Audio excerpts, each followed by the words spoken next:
Dear students, امید ہے آپ اللہ کے فضل و کرم سے خیریت سے ہوں گے۔ آج ہم پاکستان اسٹڈی کے حوالے سے اپنا ایک جو لیکچر اگلا ہے اس کو سٹارٹ کرنے جا رہے ہیں، جس کا ٹاپک ہمارے پاس ہے ارلی پرابلمز آف پاکستان،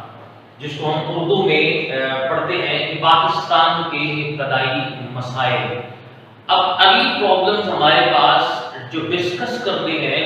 وہ ہمارے اس دور کے ہیں کہ جب پاکستان انیشیل سٹیپ پہ تھا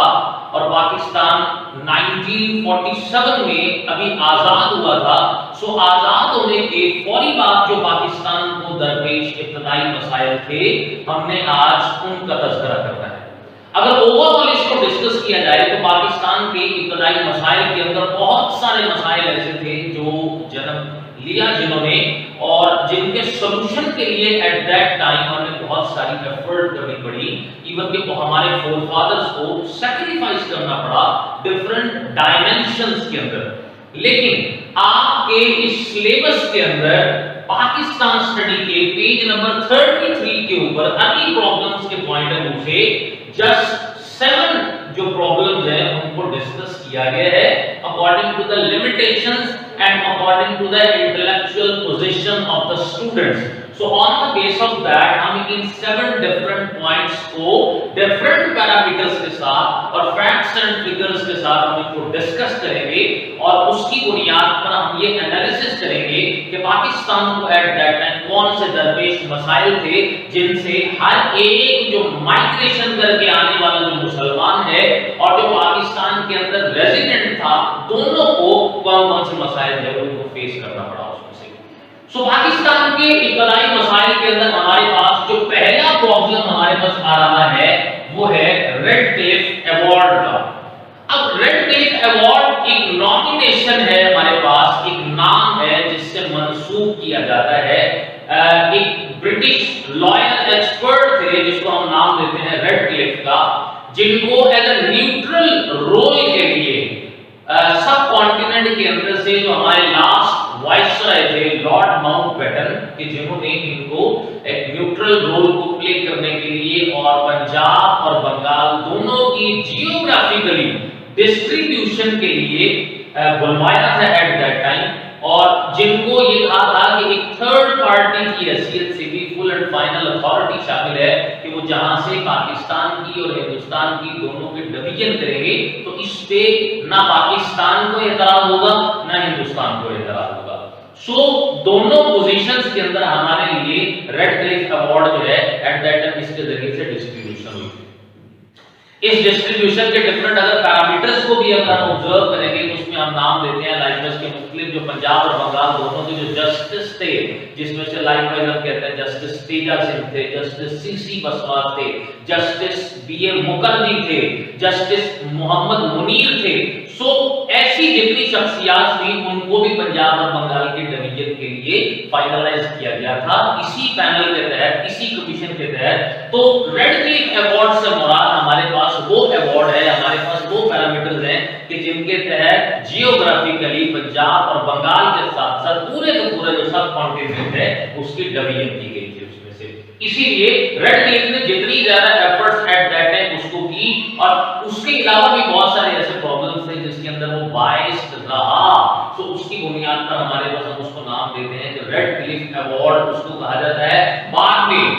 جو سر ریڈ کلف تھے ان کو ان کی اسی جیوگرافیکلی ڈسٹریبیوشن کی بیس پہ بھی ان کو جو ایوارڈ ملا تھا۔ سو ارلی پرابلم کے اندر جو ہمارے لیے ناانصافی ہوئی، بہت سارے مسلمز میجورٹی کے جو ڈفرنٹ ایریاز تھے انکلوڈنگ ڈسٹرکٹس، جس کے اندر ہمارے پاس کشمیر بھی شامل تھا، جس کے پاس ہمارے پاس جو ہے وہ مادھوپور بھی شامل تھا، آسام کا ضلع سلہٹ بھی ہمارے پاس شامل تھا، ان ساروں کو دھاندلی کے ذریعے سے انڈیا کے حوالے کر دیا گیا تھا اس میں سے۔ سو یہ ہمارا ایک جو ہے یہ ریڈ کلف ایوارڈ اس کو کہتے ہیں۔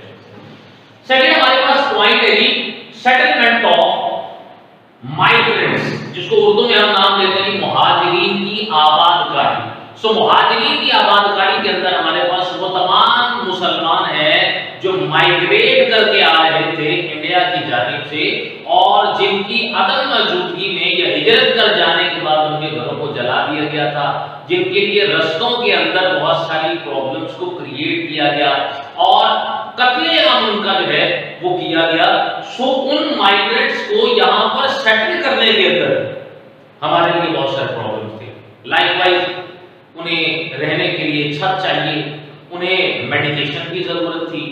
ان کے جو فائنینشیل پرابلمس تھے ان کو سیٹل ڈاؤن کرنا تھا, اور اس کے علاوہ سب سے بڑا پرابلم ان کے لیے فوڈ کا تھا. سو جتنی ساری پرابلمز ہیں ان کے سولوشن کے لیے قائد اعظم نے ایک اسپیسیفک کمیٹی کو آرگنائز کیا, جس کی سربراہی کی ایٹ دیٹ ٹائم پاکستان کے پہلے پرائم منسٹر لیاقت علی خان نے. سو لیاقت علی خان کی موجودگی کے اندر اس کمیٹی کی بنیاد پر ہمارے جو مہاجرین تھے ان کی آبادکاری ممکن ہو سکی, اور فنڈ اکٹھے کیے گئے تاکہ ان کو سیٹل ڈاؤن کرنے کے اندر ہم مدد کر سکیں. لہذا ابتدا کے اندر جب ہزاروں نہیں لاکھوں کی تعداد کے اندر مہاجرین پاکستان کے اندر آئے, جن کے اندر سرزمین لاہور پر بھی اور کراچی کے آس پاس کے جتنے ایریاز تھے ان کے اندر آ کر وہ سیٹل ڈاؤن ہوئے, تو ابتدا کے اندر تو کھلے آسمان تلے انہوں نے جو ہے وہ رہنا شروع کیا, اور کئی جو ہے وہ کیمپس کے اندر رہے. سو وہیں پر ان کے لیے کھانے کا بھی انتظام کیا گیا, ادویات کا بھی انتظام کیا گیا, جابس کا بھی انتظام کیا گیا,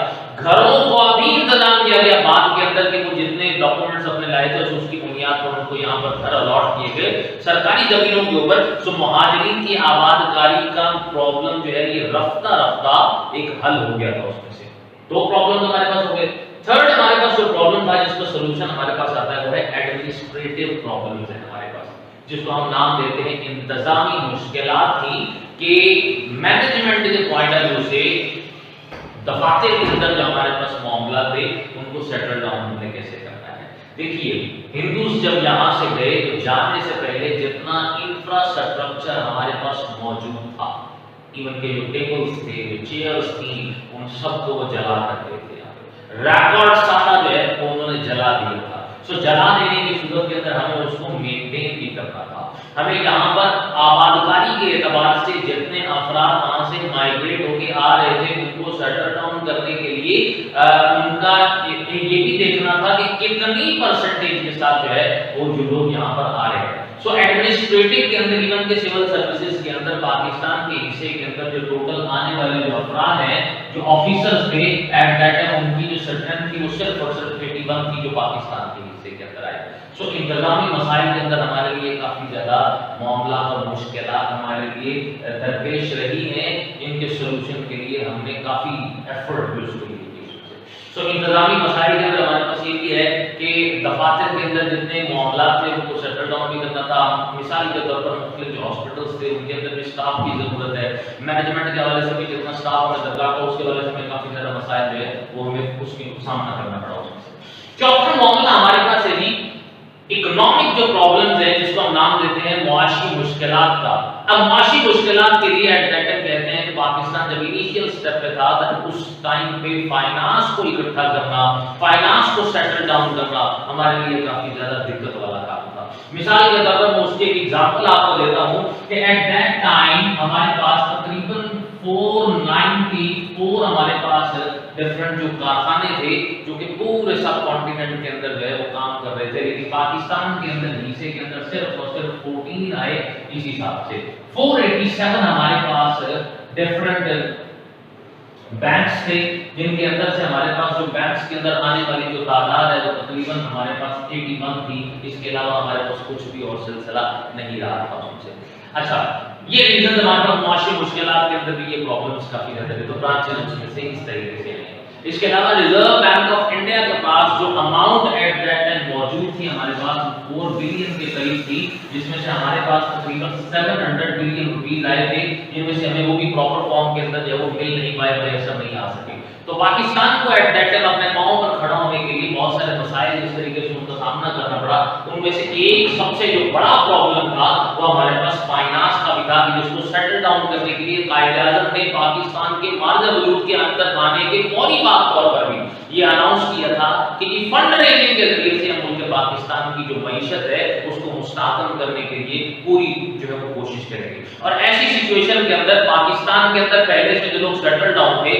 جن کے اندر سب سے زیادہ ایک بیسٹ جو رول پلے کیا ہے وہ نواب بہاولپور تھے کہ جنہوں نے ایک بڑی کثیر آپ کے خطیر جو رقم ہے وہ بھی ایٹ دیٹ ٹائم پاکستان کو دی، اور دینے کی بنیاد پر پاکستان کو اپنے پاؤں پر کھڑا کرنے کے دور ان کا بھی ایک اہم کردار اس میں سے رہا ہے۔ اگلا ہمارے پاس جو پوائنٹ ہے ہمارے پاس ہے ڈسٹریبیوشن آف ملٹری ایسٹس، جن کو ہم نام دیتے ہیں اردو کے اندر فوجی اثاثوں کی تقسیم ہے۔ فوجی اثاثوں کی تقسیم کے حوالے سے ایٹ دیٹ ٹائم متحدہ ہندوستان کے اندر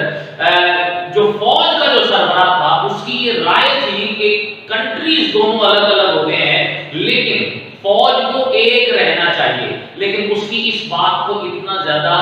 ویلیو نہیں دی گئی۔ شاید اس کی ایک وجہ یہ بھی تھی کہ ایسی سچویشن کے اندر پرابلمز پھر بھی برقرار رہنے تھے، لہذا اس کی بنیاد پر یہ اناؤنس کیا گیا کہ پاکستان کے اندر جو فوجی آنا چاہتے ہیں، جو مسلمان مائیگریٹ ہو کر آنا چاہتے ہیں، وہ پاکستان کے اندر آ کر اسی ڈیلیگیشن کے اوپر اپنی ذمہ داری اور اپنے فرائض جو ہے ان کو ادا کر سکتے ہیں۔ رہی بات باقی فوجی اثاثوں کے حوالے سے، تو اثاثوں کے حوالے سے جو ہمارے پاس ڈویژن کی گئی تھی ایٹ دیٹ ٹائم، اس کی جو ریشو تھی وہ ہمارے پاس وہ 36:64 کے پوائنٹ آف ویو سے ہمارے پاس تھی۔ لہذا ایک تو ریزن ہمارے پاس یہ ہے، دوسری ریزن یہ تھی کہ 16 آرڈیننس کے ڈفرنٹ جو فیکٹریز ہمارے پاس موجود تھی، بدقسمتی سے ان میں سے ایک بھی فیکٹری ایسی نہیں تھی جو کہ پاکستان کی حدود کے اندر موجود ہو۔ لہذا اس معاملے کو سیٹل ڈاؤن کرنے کے لیے ہمیں آرڈیننس فیکٹری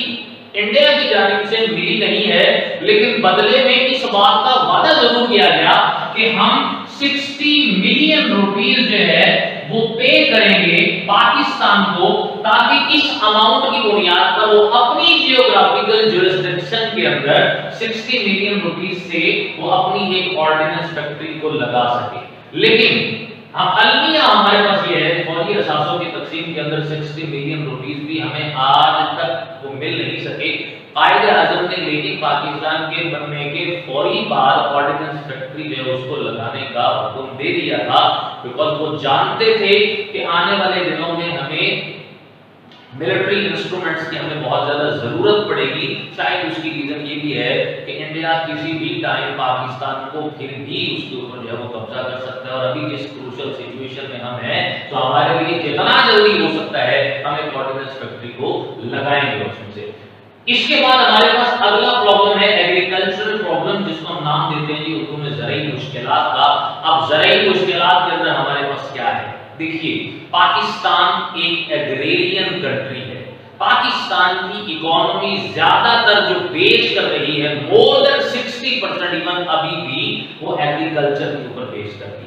اب ہمارے پاس جو پرابلم سب سے زیادہ ایگریکلچر کے اندر پاکستان اور انڈیا کا جو آپس میں رہا ہے، جس کی بنیاد پر ایک کلیش بھی ہمارے پاس رہا ہے، اور یہ 1947 میں جب پاکستان آزاد ہوا تھا سو تب سے آنورڈ یہ معاملہ کافی دفعہ بلکہ 1960 تک یہ معاملہ ہمارے ساتھ رہا ہے، اور وہ مسئلہ ہمارے پاس پانی کا تھا، کیونکہ انڈیا پاکستان جو پانی ہے وہ روک لیتا تھا، اور انٹرنیشنل لا یہ کہتا ہے کہ اگر پانی کا بہاؤ کسی ایک کنٹری سے دوسرے کنٹری کی طرف جا رہا ہے تو لا یہ کہتا ہے کہ جو کنٹری جس کی حدود سے پانی نکل کر دوسرے کنٹری میں جا رہا ہے وہ اس پانی کی ڈائریکشن کو چینج نہیں کر سکتا ہے۔ سو آن دا بیس آف دیٹ انڈیا کو اس بات کے لیے پرمیشن کسی بھی صورت میں نہیں آ سکتی تھی کہ پاکستان کا پانی کو جو دریائے سندھ یا دوسرے جو دریا ہیں ان کی صورت میں آ رہا ہے اس کو وہ روک سکے، لیکن بھارت نے پانی کو روکا، اور روکنے کی بنیاد پر پاکستان کی ایگریکلچرل جو فیلڈ ہے اس کو برے طریقے سے متاثر کیا، ایون کہ ہمارے پاس یہاں سیلاب آئے اور اس کے نتیجے کے اندر اور بہت ساری تباہ کاریاں بھی ہوئی، اور پاکستان کو فائنینشیل پوائنٹ آف ویو سے بہت سارے نقصان بھی ہوئے، ایون کہ مادھوپور کا جو ہیڈ ورک ہے اس کو بھی سٹاپ کر دیا گیا۔ بہرحال یہ زرعی مشکلات کے حوالے سے مسئلہ ہمارا 1960 تک چلتا رہا ہے، لیکن 1960 کے اندر ہمارے پاس ورلڈ بینک کے کوپریشن سے جو ہمارا یہ جو مسئلہ ہے یہ تقریباً سالو ہو گیا تھا، اور وہ تقریباً سالو اس وجہ سے ہوا کہ ورلڈ بینک کے کوپریشن سے 3 دریا ہے یہ پاکستان کے حصے کے اندر آئے تھے، جس میں سے ایک ہمارے پاس جو دریا ہے وہ سندھ ہے، دوسرا دریا ہمارے پاس جہلم ہے، تیسرا دریا ہمارے پاس چناب ہے۔ یہ 3 دریا پاکستان کے حصے کے اندر آ گئے، جبکہ 3 دریا انڈیا کے حوالے کر دیے گئے، جس میں سے ایک ستلج ہے، دوسرا ہمارے پاس راوی ہے، اور تیسرا جو ہے دریا جو انڈیا کے حوالے کر دیا گیا ایٹ دیٹ ٹائم وہ بیاس ہے۔